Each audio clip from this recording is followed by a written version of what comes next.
Most anticipated movie of Indian cinema in 2023 rebel star Prabhas నటించిన 'సాలా' first review వచ్చేసింది. Movie team first నుంచే ఈ మూవీ పైన ఆడియన్స్ హై ఎక్స్‌పెక్టేషన్స్ పెట్టుకోకుండా చూడాలి అని ఈ మూవీని ఎక్కువ ప్రమోషన్స్ ఇంకా ప్రీ రిలీజ్ ఈవెంట్ లేకుండా మూవీని రిలీజ్ చేశారు. కానీ ఈ మూవీకి ఏ ప్రమోషన్స్ లేకపోయినా సినిమా పైన హైప్ ఒక రేంజ్‌లో వచ్చేసింది. దానికి కారణం రెబెల్ స్టార్ ప్రభాస్‌ని మాస్ యాక్షన్ మూవీలో చూసి చాలా రోజులైంది. సెకండ్‌లీ ప్రశాంత్ నీల్ నుంచి 'కేజీఎఫ్' తర్వాత వస్తున్న మూవీ కావడం. కానీ ఈ మూవీని 'కేజీఎఫ్‌తో కంపేర్ చేసుకోకుండా చూస్తే మూవీ నచ్చుతుంది. ఇంకా ఈ మూవీని ఫస్ట్ నుంచి చెప్పినట్లే most violent movie of the year అని చెప్పొచ్చు. స్టోరీ విషయానికొస్తే ఇద్దరు ప్రాణ స్నేహితులు ఎలా బద్ధశత్రువులుగా మారారో అన్నదే మెయిన్ స్టోరీ లైన్. యాక్టర్స్ పర్ఫార్మెన్స్‌కొస్తే ప్రభాస్ యాక్టింగ్ ఈ మూవీలో కెరీర్ బెస్ట్ అనే చెప్పాలి. ప్రభాస్ ఈ మూవీలో చాలా కొత్తగా కనిపిస్తాడు. ఇంకా పృథ్వీరాజ్ ప్రభాస్‌తో పోటీపడి నటించాడు.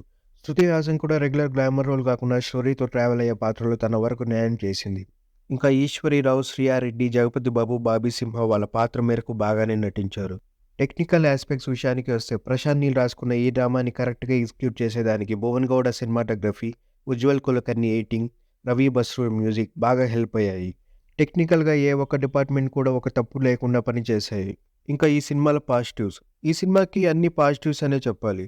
ముఖ్యంగా చెప్పాలంటే Prabhas acting, Prithviraj acting, Ravi Basrur music, ఇంకా ఎలివేషన్ సీన్స్. నెగెటివ్స్ విషయానికొస్తే కొన్ని సీన్స్ కేజీఎఫ్ యాక్టర్స్ ఇంకా సేమ్ కలర్ గ్రేడింగ్ వాడడం వల్ల కేజీఎఫ్‌తో కంపేర్ చేసుకునే ఛాన్స్ ఉంది. ఇంకా లీడ్ యాక్టర్ స్క్రీన్ పైన కనపడడానికి కొంచెం టైం ఓపిక పట్టాలి.